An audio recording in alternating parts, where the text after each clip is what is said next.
माझं कीर्तन झालं आणि जरा त्या गावातला शिस्तप्रिय सप्ताह कमिटीतला सदस्य उभा राहिला आणि माईककडे आल्यावर तो बोलायला लागला, दर्शन घेण्याची गडबड कोणी करू नका, पुरुषांना प्रार्थना आहे. आता देशात घटनेच्या ॲक्टप्रमाणे महिलांना प्राधान्य आहे, त्यामुळे आजच्या कीर्तनकाराचं दर्शन घेताना पुरुषांनी थोडं थांबा आणि महिलांना प्रार्थना आहे, एका बाजूनी महिला दर्शन घेतील आणि एका बाजूला लेडीज दर्शन घेतील.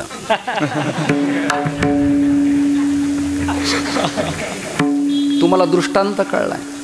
सामग्रेन समालोचनम परीक्षणम निरीक्षणंच दृष्टांतः. वेदांताची समीक्षा करण्याकरता जी उक्ती उपयोगात आणतात त्याचं नाव दृष्टांत. फॉर एक्झाम्पल, उदाहरणार्थ, त्याचं जुनं नाव आहे सोदाहरण. पुराण सांगणाऱ्यावर ज्यांना कळत नाही ते टीका करतात डिबेट करताना चॅनलला. पुराणातली वांगी पुराणात बरी. वांगी शब्द नाही तो वाणगी, म्हणजे उदाहरणार्थ. सांगणाऱ्यांचंही डोकं समाप्त झालंय आणि ऐकणाऱ्यांच्या कानांचं वाटूळ झालंय. त्यामुळे आता अभ्यास केलेला कोणत्या मंडपात मांडायचा हाच येणाऱ्या काळात सप्ताहात प्रश्न आहे. ऐकता ना तुम्ही सगळेजण. विश्व आणि जगत या दोन्हीचं वाचक आहे. अजून दुसरा दृष्टांत सांगतो. माझ्याकडे एक ड्रायव्हर होता आणि सेकंड हँड गाडी घेण्यासाठी आम्ही मुंबईला पार्श्ववाडीला घाटकोपरला गेलो होतो. गेल्यानंतर गाडी कोणती घ्यायची ठरली. ज्याच्या जीवावर मला प्रवास करायचा तो ड्रायव्हरनी मला विचारलं, गाडी कोणती घेणार आहेत? मी म्हणलं धवल शुभ्र. मला कळते तुम्हाला सगळं. ड्रायव्हर म्हणला मी तुमच्या गाडीवर राहणार नाही. म्हणलं कारण काय? तुम्हाला घेतली तर व्हाईट घ्या, नाही तर गाडीच नको. ही स्थिती सध्या आत्ता चालू आहे धर्मकारणात, राजकारणात आणि आपल्या संप्रदायात सुद्धा. अनभिज्ञ लोकांची प्रचंड गर्दी वाढली. वादनात, प्रमाण म्हणण्यात, कीर्तनात, प्रवचनात, चिंतनात. जाणकार संपत चालले. त्यामुळं कीर्तन देताना सुद्धा आता एखाद्या सॅटेलाईटवरून गाव समीक्षा केली पाहिजे की तिथे जायचं की नको जायचं. आणि कालांतराने येईल ते सगळं ॲप येतील भिन्न भिन्न प्रकारचे. आता आलेतच. तर ChatGPT सारखं प्रकरण आहे. आपली हिस्ट्री टाकली तर तात्काळ सगळी ऑल माहिती ते आपल्यासमोर मांडतं.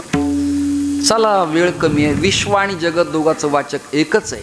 तुकोबराय जगद्गुरू आहेतच, पण नामदेवराय सुद्धा जगद्गुरू आहे. त्याला प्रमाण काय? सुभक्तो नामदेवा वै विठ्ठलो गोकुलस्तथा विष्णुस्वामी अनुयायानां त्रयोद्वारा सतान्मताः. नामदेवं जगद्गुरुं द्वाराचार्यं प्रणम्यहं. ग्रंथ कोणता? सत्सिद्धांत मार्तंड. दुसरा कोणता? वैष्णव काव्य स्मृती. मी तुम्हाला पुरावे दिले. कीर्तन झाल्यावर तुम्ही तुमचा अभ्यास योग्य वेळेला करा निवांत. आता अनंत गोपाळनाथांनी सुद्धा शांतीब्रह्म एकनाथ महाराजांना जगद्गुरू म्हटलेलं आहे. आरती एकनाथा महाराजा समर्था, त्रिभुवनी तुची थोर जगद्गुरु जगन्नाथा. याच लेवलला जरा टाकणभर उंच काम आहे निवृत्तीनाथ दादांचं. आता हे काका या परंपरेच्या आज मालक आहेत, पण ते देवपूजा करताना, पत्रिका छापताना, हँडबिल करताना, बोर्ड लिहिताना आपल्या पूर्व परंपरेचे फोटो, स्मृतीचे नावं लिहितात. सगळ्याला अभिवादन करतात.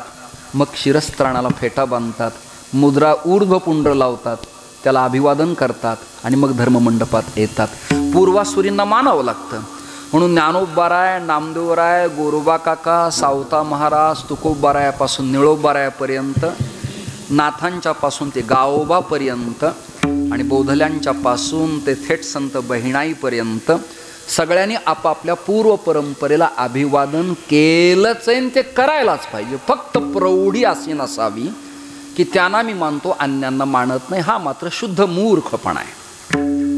यात काही माझं जे आहे ते करेक्ट आहे. पुढे निमंत्रण मिळू न मिळू किंवा या वाक्यामुळं जरा आम्ही नाराज आहेत तुमच्यावर, आम्ही बोलवणार नाहीत. कधीच बोलू नको. विठाल विठाल.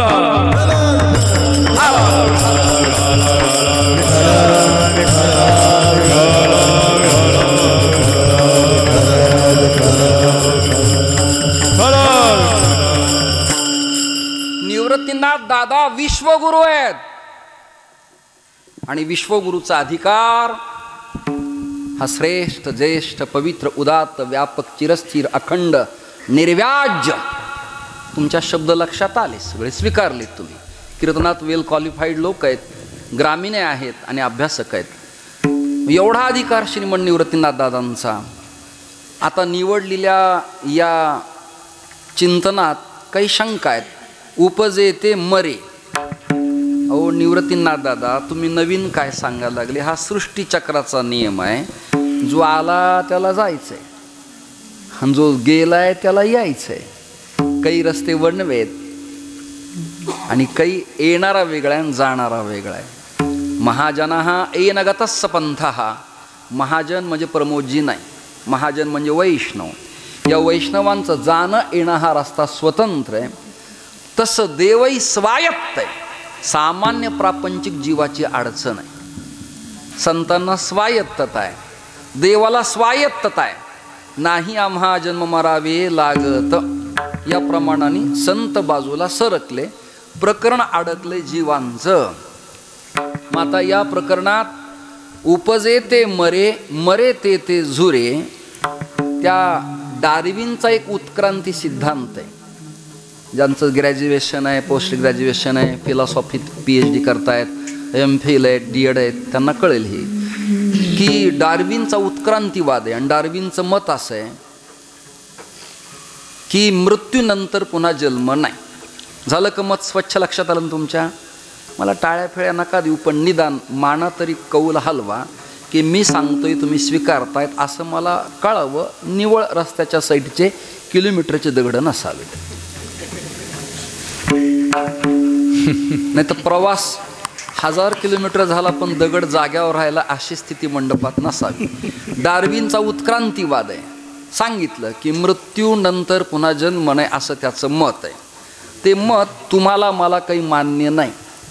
मला मान्य नाही. मी संप्रदायाच्या पथातला आहे, वैदिक परंपरेतला आहे, वारकरी आहे, यती आहे. मला मान्य नाही. तुमचं तुम्ही पाहून घ्या.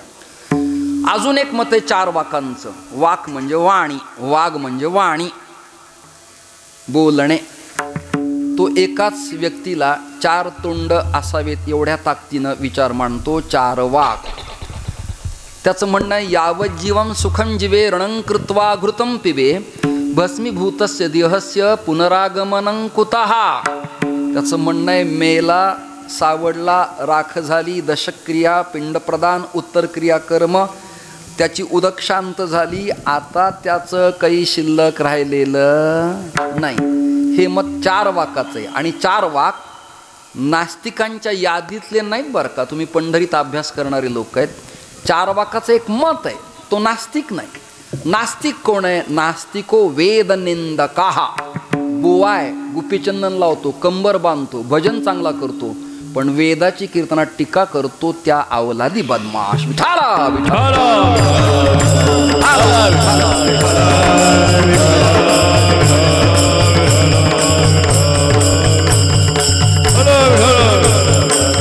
महाराज म्हणाले वेद बाह्य लंड बोले तो पाखांड, त्याचे काळे तोंड जगा माझी.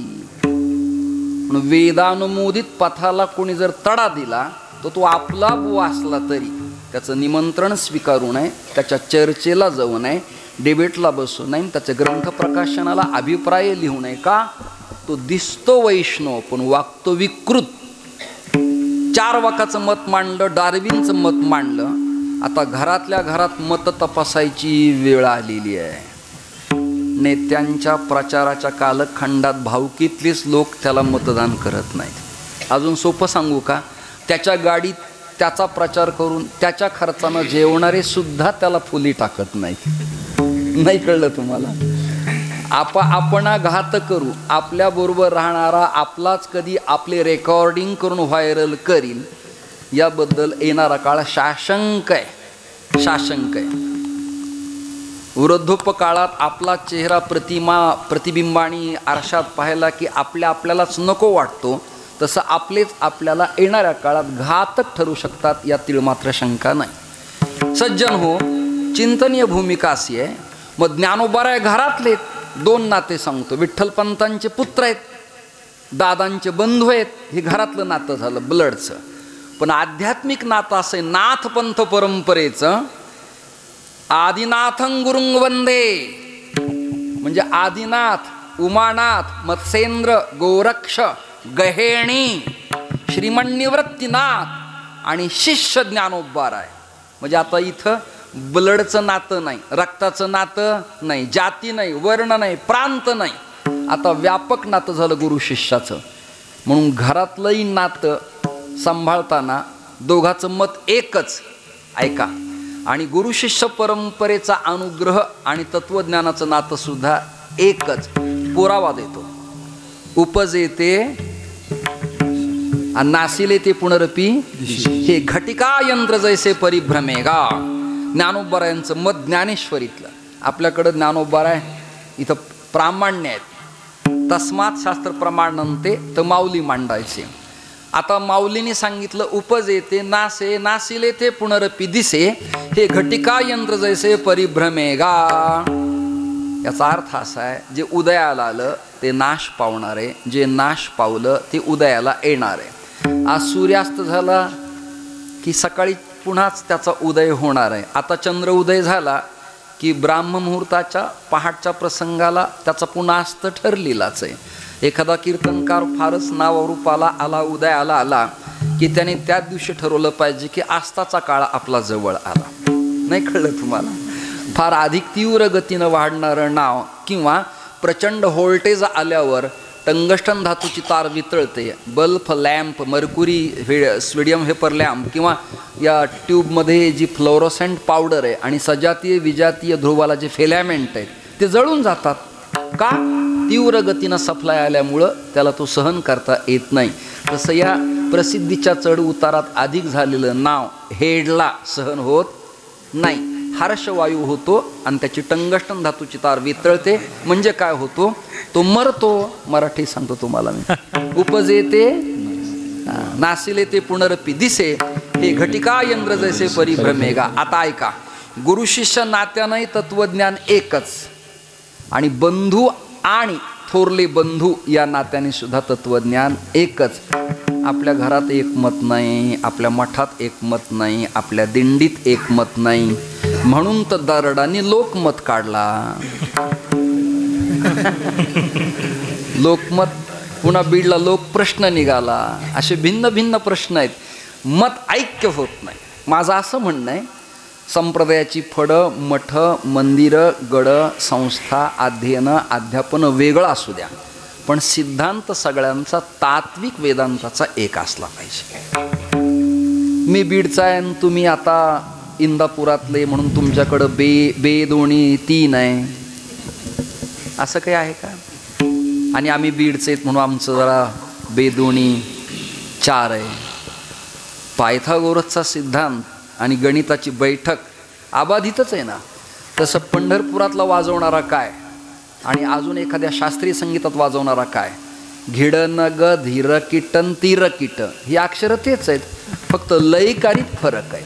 अन्य भजनात गती वाढते, फडकऱ्यात गती ओढायची असते. विठ्ठला विठ्ठला.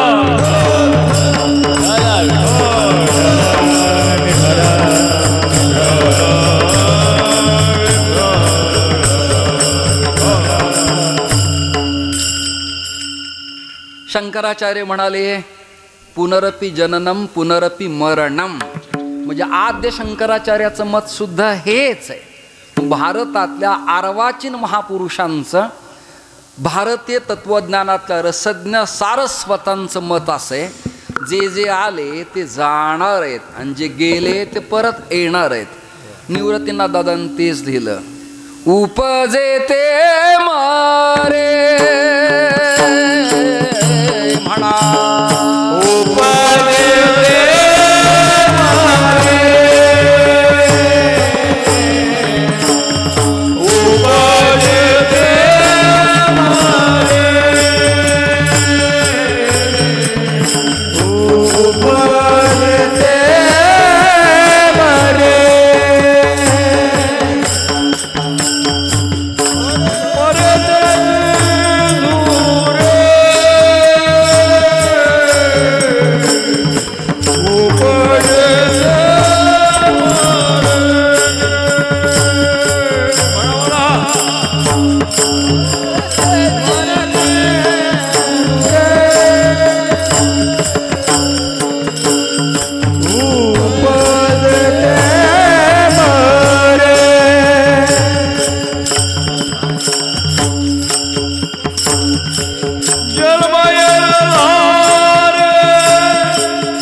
उपजे ते मरे, मरे ते झुरे.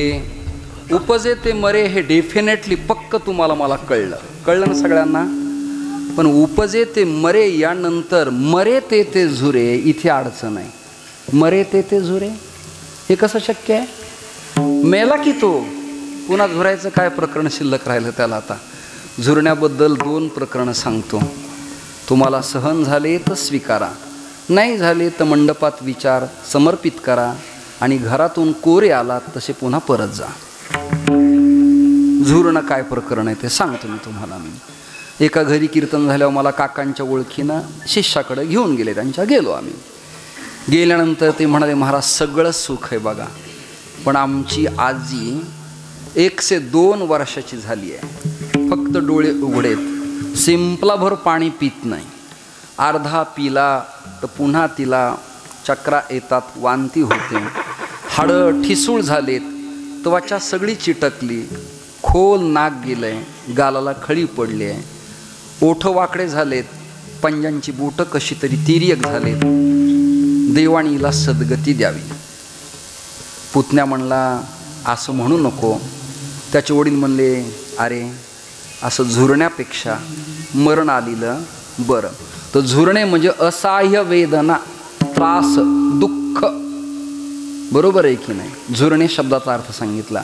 आता जे पोरं सोर आहेत, नवीन ऐकणारे, त्यांच्या कानावर जावं म्हणून झुरण्याचा दुसरा अर्थ जरा विनोदी शैलीतून सांगतो. एका मुलाकडे बुलेट गाडी होती. बुलेट, तरुण पोरांना बुलेट गाडी आवडते, घ्यावी वाटते, मलाही घ्यावी वाटते, पण मी तरुण नाही, काय करू आता.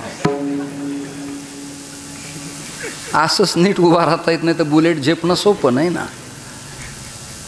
काहींच्या बुलेट फार जाड आहेत.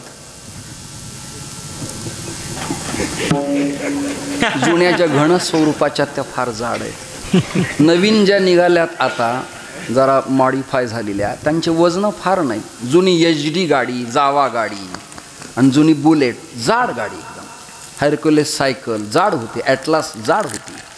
पुढं टायर मोठ्या आले आणि दांड्या बारीक झाल्या. बऱ्याच ठिकाणी टायरच मोठे आहेत. आणि त्या पोरांनी कॉलेजवर बुलेटवर बसून बटबट चक्रा मारायचा. त्याला विचारलं, काय प्रकार? तो म्हणला, महाराज तुम्ही महाराज येईन त्यात पुन्हा संन्यास स्वीकारलाय, तुम्हाला हे प्रकरण कळणार नाही. कीर्तनात शहाणे आपण, ते न कळल्यामुळे आपण आज्ञा आणि मी गप्प बसलो. म्हणलं, मला या शास्त्रचर्चेचं ज्ञान दे, तू माझा गुरु हो. त्याने मला बाजूला बसवलं आणि म्हणला, सांगतो तुम्हाला मी इथे चक्रा का मारतो. म्हणलं, का? फर्स्ट इयर, सेकंड इयर आणि थर्ड इयर 3 वर्ष झाले गुलाबाचं फूल घेऊन सगळ्या ग्राउंडच्या आत फिरलो, बुलेटची ढोलकी फोडली, मोठ्या आवाजाने तरी लक्ष केंद्रित होऊन प्रयत्न केला, परंतु पाकळ्या गळून पडल्या, काटे हातात आले, पानं सुकून गेले, पण तिकडून रिप्ले आला नाही. मला काय झालं, झुरलो म्हणला ना, बाकी काय.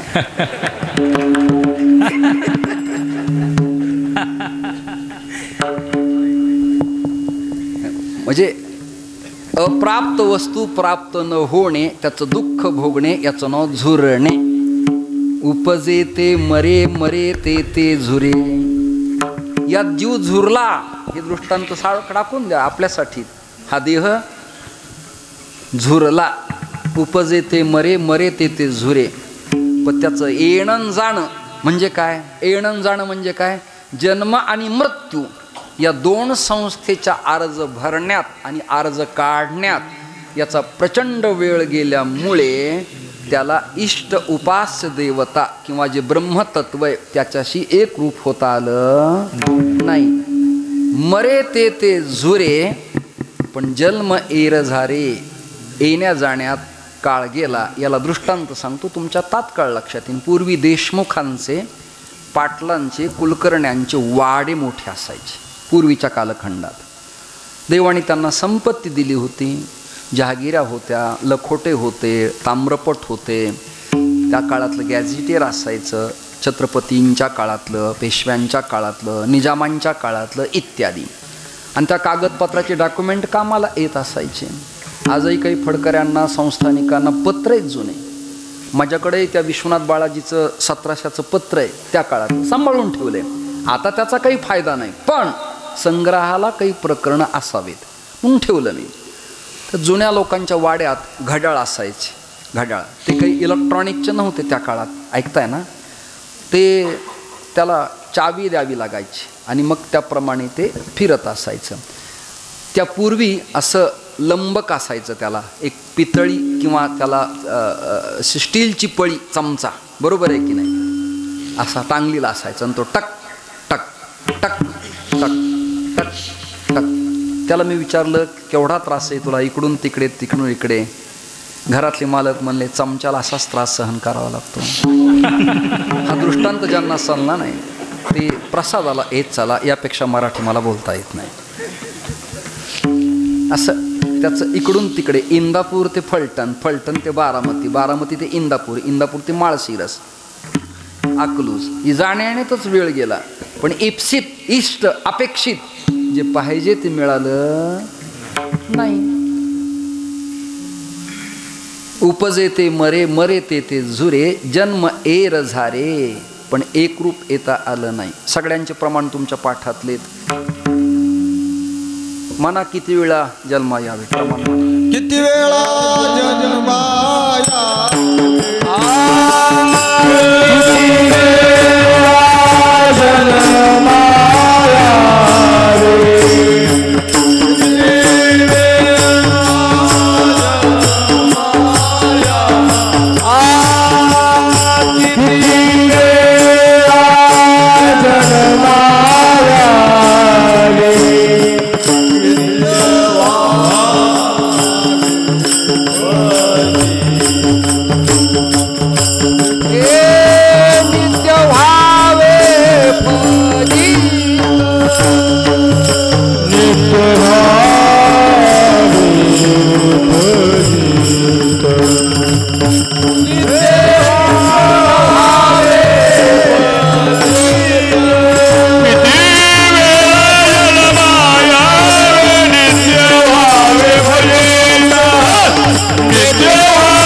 कारणास्तव जीव भ्याला शरण गेला. विठोबाला शरणागती करावी लागती तरच उद्धार होतो, अन्यथा होत नाही. उपजे ते मरे, मरे ते झुरे, जन्म एर झारे एक रूपे. हो, पण ज्या ब्रह्माशी जीवाला एक रूप व्हायचंय कळण्यासाठी निदान त्याचं नाव तरी आमच्या कानावर सांगा. निर्गुण निराकाराचं आम्हाला ज्ञान नाही, अवच्छेदकाचं ज्ञान नाही, तो अनिर्वचनीय, अगम्य, अगोचर, अमाप, सत्स्वरूप, चित्स्वरूप, आनंद स्वरूप, की ज्यांच्या प्रक्रिया, प्रमेय, सिद्धांत, प्रभाकर, पंचदशी, विचारसागर झालाय, उपनिषद ब्रह्मसूत्र झाले, त्यांना ते कळेल. पण आम्ही साधे भोळे, आम्हाला न कळणारे, आम्हाला हे काय कळणार आहे. म्हणून एखादं नाव तरी डिटेक्ट करा पक्क. एखाद्या स्त्रीला विचारलं, दवाखान्यात जाता सारखं दुखतंय, आजार तरी कोणता आहे, ती म्हणती कसनुसं होतं. डॉक्टरांनी MBD पासून ते मास्टर ऑफ सर्जरीपर्यंत त्यांच्या चिकित्सेचे सगळे ग्रंथ पाहिले, पण त्याला कसनुस हा रोगच सापडला. मग त्याला काही टायफॉइड, निमोनिया, बरोबर आहे, काहीतरी नाव दिलं पाहिजे ना, काही नाव दिलं पाहिजे. जसं आपल्याकडं पताका, धर्मध्वज, धर्मकीतू, गुढी नाव आहेत, धर्मदंड नाव आहे, त्याचं नाव आहे ना, काहीतरी नाव. आता हे खालचं जे लोखंडीचं आहे, पण त्याला स्टँड केलं. काष्टचं आहे, पण त्याला पाठ केला. काष्टचं आहे, पण त्याला चौरंग केला. काहीतरी नावारूपाला आल्या विना पदार्थाचं नीटनीटकं ज्ञान होत नाही. म्हणून ब्रह्मतत्वाला काही आकार उकार सांगता येत नाही, पण आमच्यासारख्या सामान्य जीवांचं कल्याण व्हावं म्हणून त्या काळातल्या गवळणी श्रुती स्वरूप होत्या, त्यांना ते कळत होतं. आताचे गोपाळ आणि गोपी आम्हाला काहीच कळत नाही, यातलं झिंगाटाखेरीज दुसरं काही कळतच नाही. त्यामुळे आम्हाला कळेल असं काहीतरी सांगा ना. म्हणून सांगितलं, कृष्ण विष्णू हरी गोविंद या नामाचे निखिल प्रबंध, माझी आत्मचर्चा विशद उदंड गाती. उदंड म्हणजे अखंड, सतत, कायम स्वरूपी. काय करा? कृष्ण कृष्ण जय, कृष्ण कृष्ण जय, हे भजन पूजन करा. अच्छा, म्हणजे जीवानी कृष्ण या देवाचं भजन करायचं काय? हो हो. म्हणून उपजे ते मरे, मरे ते झुरे, हे नाही कळलं तर जन्म एर झारे. मग काय करावं? एक रूपे, पण कुणाशी? एक रूपे ते हे कृष्ण नाम. ज्याच्याशी एक रूप व्हायचे ते नाव आहे ना, तो ती ते दर्शक आहे. कुठल्या देवतेशी? कृष्णाशी. कृष्णच का? गुरु करशती, तो भक्ताचं चित्त आकर्षित करणारा हरी असल्यामुळे ते हे कृष्ण नाम. गोपी संगे मिळे, वाजवायला मनुष्य मिळत नाही, टाळकरी प्रमाण पाठातले मिळत नाहीत, स्पीकरवाला ट्विनिंगवाला मिळत नाही, ड्रायव्हर निर्व्यसनी मिळत नाही, सुनबाई मिळतच नाही. असा काळ आला. मठाला शिष्या मिळत नाही, संस्थानाला उत्तराधिकारी मिळत नाही, आणि मिळाला तरी तो पहिल्याला लवकर जाण्याचा संकल्प करतो. नाही कळलं तुम्हाला? अवघड प्रकरण आहे सगळे. ब्रह्मा शैवपदम शिवो हरिपदम याशावदिंको गतः. प्रत्येकाला, देवांना कॅबिनेट मंत्रीपद असं वाटतं, जीवांचं सोडा. त्याला वाटतं जगत उत्पत्ती करता ब्रह्मा मी व्हावं, त्याला वाटतं शिवस्वरूप व्हावं, याला वाटतं सृजन करणारा पालकत्व पद असणारा मी विष्णू असावा. गणेशाला वाटतं मी गणाध्यक्ष अध्यक्ष असावा. कार्तिक स्वामीला वाटतं मी सरसेनापती असावा. देवीला वाटतं महिला व बालकल्याण माझ्याकडे असावं. सत्ता कुणाची असो महाराष्ट्रात? तुम्ही जाग्यात ना सगळ्याजणी. हे त्यांनाही वाटतं. तर जीवाच्या मोहाबद्दल न बोललेलं बरं. म्हणून तो भगवंत अर्जुनाला 18व्या अध्यायात संकेत देत आहेत. नष्टो मोहो स्मृती लब्धा त्वत्प्रसादान मयाच्युत. मोह गेला रे गेला, हे ज्ञानोबारायचं त्यावरचं खालचं भाष्य. चला, ते हे कृष्ण नाम गोपी संगे मेळे. पण परब्रह्म परमात्मा गोवळा होऊन सगुण साकार होऊन, आता इथं चिंतन आहे, तो सगुण झाला का सगुण केला? आणि याला रूपा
अरे मी जरी दंड स्वीकारून संन्यास घेतला असला तरी माझ्या या परंपरेत 14 पिढ्या खापल्यात.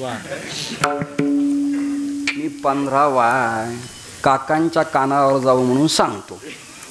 पैठणचे शांतीब्रह्म एकनाथ महाराज होते. त्यांना विशिष्ट एक काही स्वतंत्र चातक मंडळातले शिष्य होते.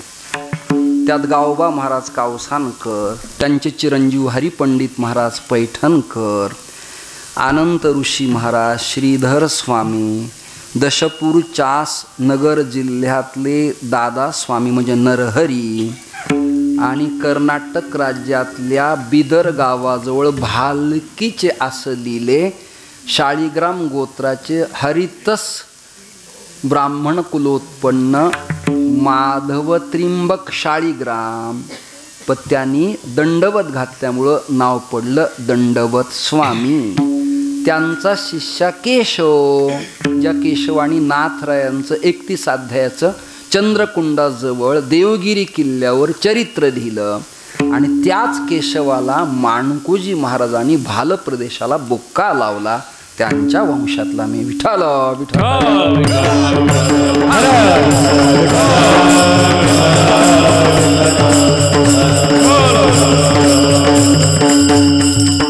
तुमच्या कृपेनं मला पक्क माहिती आहे की भजनाच्या चाली बैठकीच्या कोणत्या कीर्तनात म्हणायच्या, लवीला चाटीला कोणत्या कीर्तनात पखवाज वादकाला बाजू द्यायचं, पूर्ण हाताने फडावर चान्सेस यांना कसे द्यायचे, दुहेरी चाल म्हणताना षडजातून पुन्हा खरजात कसं यायचं, आणि खरजातून उच्चैर घोषैः म्हणजे ऊर्ध्वमुख करून प्रमाण कसं म्हणायचं, इथपर्यंत देवाने मला तुमच्या कृपेनं बुद्धी दिली आहे. त्यामुळं मला फडावरच्या कीर्तनात वैयक्तिक पर्सनल आनंद मिळतो.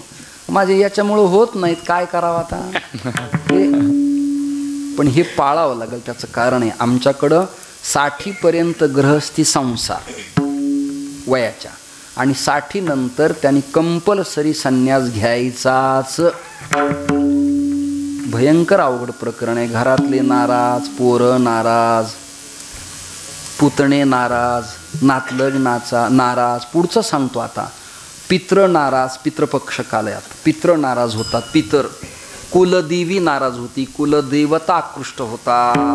तुम्ही श्रीमद भागवताचा 11 स्कंद टीकेचा 18वा अध्याय काढा, म्हणजे तुम्हाला कळेल संन्यास घेताना कोण कोण नाराज होतं. या सगळ्यांची नाराजी पत्करून हे नाटक, आणि हे केल्यावर पुन्हा तुमची नाराजी. मग आम्ही काय मसनात जावं कुठं.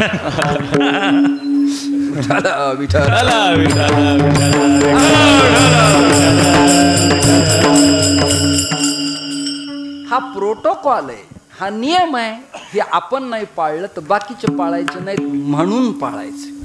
मी शंकराचार्यांच्या बरोबर होतो, त्यांना म्हणलं का हो तुम्हा संन्याशांना संध्या नाही झाली, संध्या संदेह माझा, मग तरी आचमन का करता. त्यांनी मला उत्तर दिलं, आपण पळी भांड घेऊन आचमन केलं नाही तर पुढच्या काळात ब्राह्मणाची पोरं आचमन करणार नाहीत म्हणून करायचं. हे म्हणून करायचं, कळलं तुम्हाला. उपजे ते मरे, मरे ते झुरे. कंटाळले का तुम्ही सगळेजण. संपवतो मी. जन्म एर झारे एक रूपे. कुणाबरोबर एक व्हायचंय ते हे कृष्ण नाम गोपी संगे मिळे. नंदा घरी सोहळे बाळ क्रीडा. ब्रह्मांडाचा उत्पत्ती करता, कर्तुम अकर्तुम अन्यथा कर्तुम त्रिकाला बाधित सत्यत्वानं ज्याची चिरस्थिर सत्ता आहे, ज्याला हरिकृष्ण ब्रह्म राम विठ्ठल आपण म्हणतो, ते ब्रह्मा सगुण साकार संतांनी केलं. आणि ते गवळणींच्या समवेत यशोदेच्या प्रांगणात नंद पाटलांच्या घरी नाचायला लागलं, डुलायला लागलं, बोलायला लागलं, गाय लागलं, ताक प्यायला लागलं, पदन्यास करायला लागलं. नव्हे नव्हे गोपाळांच्या मुखातलं उष्ट तक्र प्यायला लागलं. विठ्ठल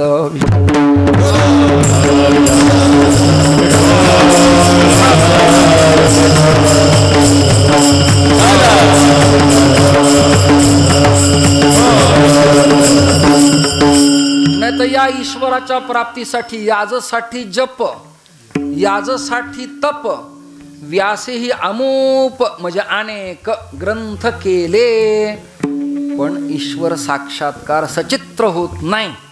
म्हणून तर महर्षी नारदांनी महर्षी वेदव्यासांना सांगितलं, कृष्णलीला सांगणारा भागवत ग्रंथ तयार करा आणि कृष्ण चरित्राच्या लीला सांगा. मंथोनी वेदशास्त्रार्थ ओबी सांगतो. व्यासे केले महाभारत, त्या महाभारताचा मतितार्थ बर का श्री कृष्ण लीला. कृष्ण लीला वर्णन करणारं भागवत सांगा आम्हाला. नाही तर तुम्ही जन्माद्यस्य यतः अयमात्मा ब्रह्म शास्त्र योनित्वा तत्वम असी सर्वम खलिदम ब्रह्म, हे आम्हाला काही कळणार नाही. हे कळू नये असं नाही, पण आम्हाला कळणार नाही, म्हणून आम्हाला आपलं कृष्ण स्मरण करायला लावा. असे कृष्ण परमात्मा गवळणींच्या गोपाळांच्या मध्ये खेळत असायचे. ते हे कृष्ण नाम गोपी संगे मिळे. मिळे शब्दाचा अर्थ एक रूप होणे. तुमच्या सगळ्या जणीला प्रश्न विचारतो मी. काटवट हा प्रकार संपला. स्टीलच्या ताटलीत परातीत तुम्ही सगळ्या जणी स्वयंपाकाला कणिक तिंबता की नाही? बोला ना. का घरचे तिंबून देतात कोणी? असा आनंदाचा काळ अजून तुमच्या जीवनात आला नाही वाटतं. जुन्या लाकडी काटवटीला कान असायची, ऐकता का? त्यामुळं पकड आली की उंडा तिंबताना हालत नसायचा. आता स्वयंपाक करणाऱ्या प्रत्येक स्त्रींच्या पदस्पर्शानं कणकीची परात पवित्र झाल्यामुळे अंगठ्यात दाबतात ना त्या परात. आणि पुन्हा वदनी कवळ घेता नाम घ्या उदर भरणनु हे जाणीजे यज्ञ कर्म. श्लोक म्हणायचा, पण कृती करताना आधी लाथन मग सत्कार. ती कणिक तिंबायला टाकल्यावर पीठ लगेच गोळ्याच्या आकारावर येतं का? बोला ना. उंडा होतो का त्याचा? लगेच 3 पडदे होतात का? लगेच भाजल्या जातं का? नाही ना. क्रम आहे ना त्याला. त्याला मिळवावं लागतं, त्याचं मिलन करावं लागतं, एकरूप करावं लागतं. सिमेंटन खडी कालवायला सुद्धा रांजण निघालेत आता मोठे मोठे. ते जर एकत्र कालवल्या गेले नाही तर स्लॅबला तडा जातो. कित्येक स्लॅबचे खालचं प्लास्टर गळून पडलंय आत्ता. ती गळून पडलेलं येणाऱ्याला दिसू नये म्हणून त्याला एक गोंडस पडदा निघाला, त्याचं नाव PUP. पण PUPच्या आधी फाटलेलंच आहे.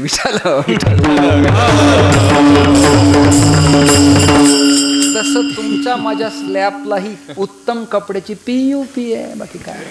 आणि अंडरग्राऊंड वायरिंग आहे, पण आतमध्ये मात्र तडे गेलेले आहेत, खडबूड आहे, स्टील गंजलंय, रॉड म्हणजे गज, खडी उघडी पडली, सिमेंट खराब लागलंय. आणि होतं चांगलं तर मिस्त्री बरा नाही, मिस्त्री उत्तम आहे तर पाणी मारलं नाही. या देह नावाच्या बिल्डिंगला खराब झालं. ते कणिक तिंबावी लागते, सिमेंट तिंबावं लागतं, ते एकरूप होतं. पखावज वाजवताना धुमाच्या पानाला कणिक आणली की लावायची नाही. गोळा घ्यायचा, असा असा करायचा, चिटकवायचा, बोटं मारायचे, प्रेमाने हात फिरवायचा. घरी लग्न झाल्यावर तोंडावर फिरतो तसा. आता ज्यांचं झालंच नाही त्या सगळ्या संन्याशांना माझा नमस्कार. तुमच्या जीवनात लग्न न झाल्यास वेळ वाया न दवडता 2027ला नाशिकला कुंभई माझ्याकडे अर्ज करा, मी संन्यास देईल. वेळ कशाला वाया घालता? इकडे राहिले तर निदान पर डे 1500 पाया पडून कोणी या कपड्याला देतं का नाही? तुम्हाला देतं का नाही? इथलं नाही सांगत, पण देतं का नाही कोणी? मग वाया जात नाही मनुष्य. एकरूप होता आलं पाहिजे, एकरूप. हे आता रेकॉर्डिंग करतात नाही, रेकॉर्डिंग शूटिंग करणं वेगळं, पण एडिटिंग करणं वेगळं. ते मिळवता आलं पाहिजे. पखावजाचे बोल खूप पाठ आहेत, पण ते साखळीत मिळवता आले पाहिजे. धा घेणं धा घेणं धा घेणं तग घेणं तिटक तग दिगणं धागे घे तिटक तग घेणं धा घेणं ता आग घेता घेन घेता. ह्याला जुळवणं म्हणायचंय, हे जुळवणं म्हणायचंय. अभंग खूप पाठ आहेत, पण साखळीत प्रमाण कळत नाहीत, काही कामाचं नाही. पाठांत तू घरी वाचित जा, मंडपात येत जाऊ नकोस. निवांत. जन्मभर काकडा केला, पण स्वराची त्याची भेट झालीच नाही, अजूनही झाली नाही. 70 ओलांडली, आता तू काकड्यातच उठलेला बरा, मंडपात नको. श्रोते हो, एकरूप होता आलं पाहिजे. कोणत्याही प्रकरणाशी कीर्तनकारांनी लोकमय होण्यापेक्षा वाक्य ऐका, कीर्तनात अभंगमय व्हावं. अभंगमय व्हावं. करावेत कीर्तन, कुठे करावेत त्यालाही काही नियम आहे. कुणा समोर करताना काय फेक असावी यालाही नियम आहे. जिथला शिष्टाचार तिथे पाळलाच पाहिजे. उपजे ते मरे, मरे ते झुरे, जन्म एर झारे एक रूपे, ते हे कृष्ण नाम गोपी संगे मिळे, नंदा घरी सोहळे बाळ क्रीडा. अमर अमरे अमर कंद अमरे अमर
अमर कंद खरे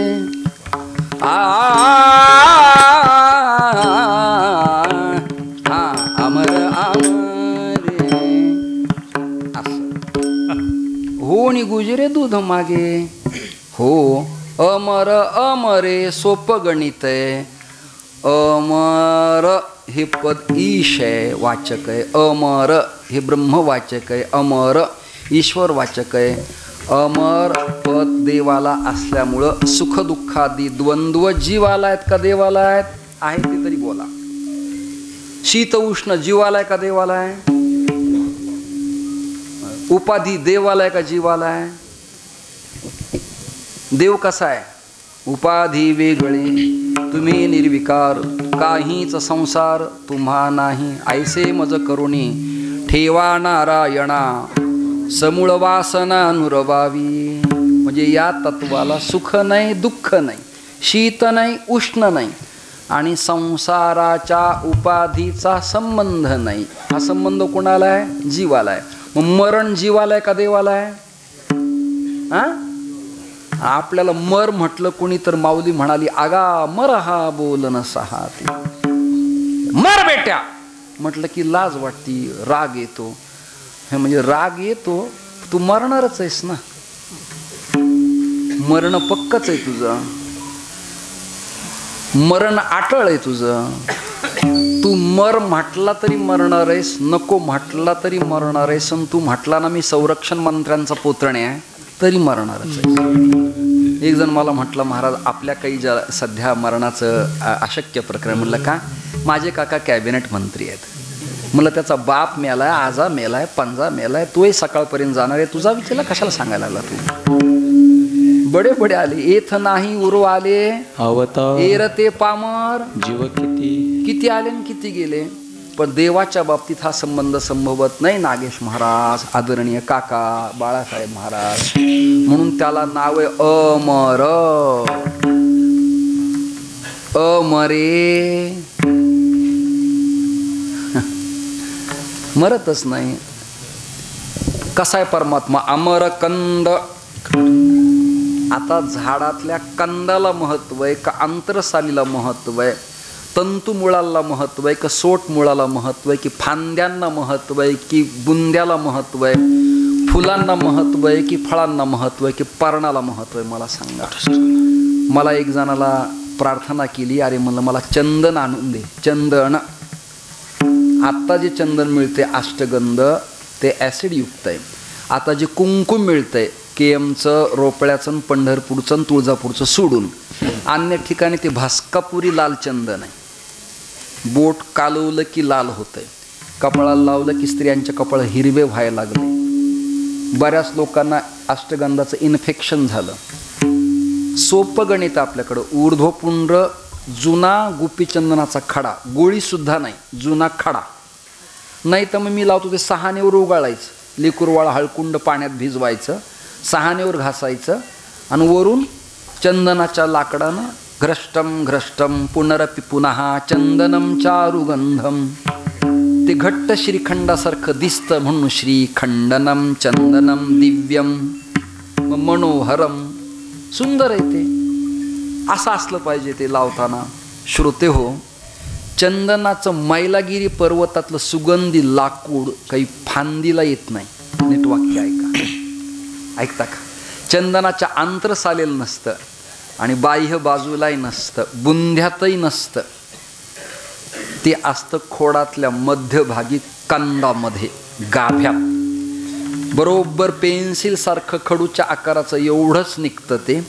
त्याचा सुगंध दरवळतो का? उत्तम आहे. तसं जगत हे फांद्या, फुलं, खोड, साल, आंतरसाल, तंतू आणि सोटमुळे. पण या जगत नावाच्या अश्वत्थ उलट्या वृक्षाच्या मध्यभागी जो कंद आहे त्याचं नाव आहे ब्रह्मतत्व. अमर अमरे अमर कंद खरे. आणि ती कंद सुगंध घेतोय आणि इतराला देतोय. होवणी गोजिरे दूध मागे. आता शंका आहे, ब्रह्मांडाच्या नायकाला गोकुळात तसं दूध मागायची दुर्दैवी वेळ आलीच कशी? 9 लाख गायी ज्याच्या घरी आहेत त्याला भीक मागायची आवश्यकता काय? पण त्याचं कारण असे, कृष्णानं सहकार संस्था त्या काळात रजिस्टर्ड केलेली आहे. जागेत ना सगळेजण, इंदापूर, पुणे, बारामती, फलटण, अकोलेवाड्याला कळलं पाहिजे इकडं रजिस्ट्रेशन. त्यांनी न्यास नोंदणी केली आहे, त्याची सत्ता आहे ना. गड्यानो राजा किरे जाहला. आणि राजपद असल्यामुळे धर्मादाय आयुक्त त्याच्या अंतर्गत होतं, दुय्यक निबंधक खातं. त्यांनी घटना लिहिली आणि सांगितलं, मी एकटा पाटलांचा पुत्र आहे, ब्रह्मांडाचा नायक आहे. गोकुळ आणि भारतातल्या सज्जनाला आजरेकराच्या फडाला मी एकटा पंगत देईल. पण मी एकट्याने दिल्यावर माझ्याच नावाची चर्चा होईल आणि कालांतराने मला मद अहंकार निर्माण होईल की मी केलं मी केलं मी केलं मी केलं. मुक्तपणे मी काय त्या अभंग प्रमाण मुक्त होता परी बळे झाला घेऊन या छंद माझे माझे. अहम कर्तृत्व अहम ज्ञातृत्व मामाध्यास संपला नाही. त्यामुळे त्याला वाटतं मी केलं. कृष्ण परमात्म्याच्या लक्षात आलं, मी एकटा दूध सगळ्या राष्ट्राला पुरवील, परंतु मी पुरवला हा अहंकार देवहून मलाही होऊ नये म्हणून सहकार तत्वात सगळ्यांच्याकडनं काला, शिदोऱ्या आणि दूध आणलं पाहिजे. याचा अर्थ असा आहे, नामसप्ताह दिंडी करताना सहकार व्यवस्था आपल्या इष्टदेवतेनं स्थापित केली आहे. आणि तीच इष्टदेवता गीता जेणे उपदेशिली तीही वेटेवरी माऊली त्या क्रमात आहे. त्यामुळं सगळ्यांचा खारीचा वाटा असावा या कारणास्तव होणी गोजिरे दूध मागे. गोजिर म्हणजे देखणं, स्मार्ट. बघा, लेकरू कोणाचंही असू द्या, मंडपात जर दिसलं तर ओळख असू नसू आपण त्याच्या गालाला हात लावतो. पिल्ल्या कोणाचा रे तू? ओळख नाही, काही नाही, सहज हात लावतो का? देखणे पण आहे, स्मार्ट आहे. तिथं जात नाही, धर्म नाही, वाद नाही, विवाद नाही, पंथ नाही, सिद्धांत नाही, उपपत्ती नाही, लक्षणा नाही, काही नाही. गोंडच दिसलं ते बालस्वरूप देखणं असतं. कृष्णाच्या युगल रूपापेक्षा आणि कृष्णाच्या योगेश्वर रूपापेक्षा कृष्ण परमात्म्याचं बालम मुकुंदम मनसा स्मरामी. बालस्वरूपात कृष्ण फार आवडतात आणि त्या बालस्वरूपात परमात्मा गवळणींच्याकडे जायचा.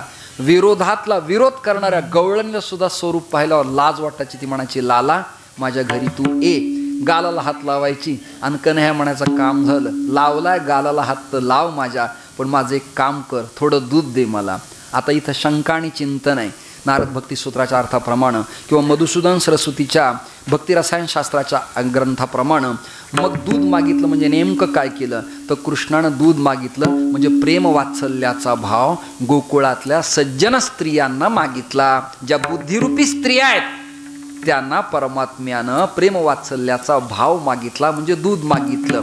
ते हे कृष्ण नाम गोपी संगे मिळे, नंदा घरी सोहळे बाळ क्रीडा विठोबार.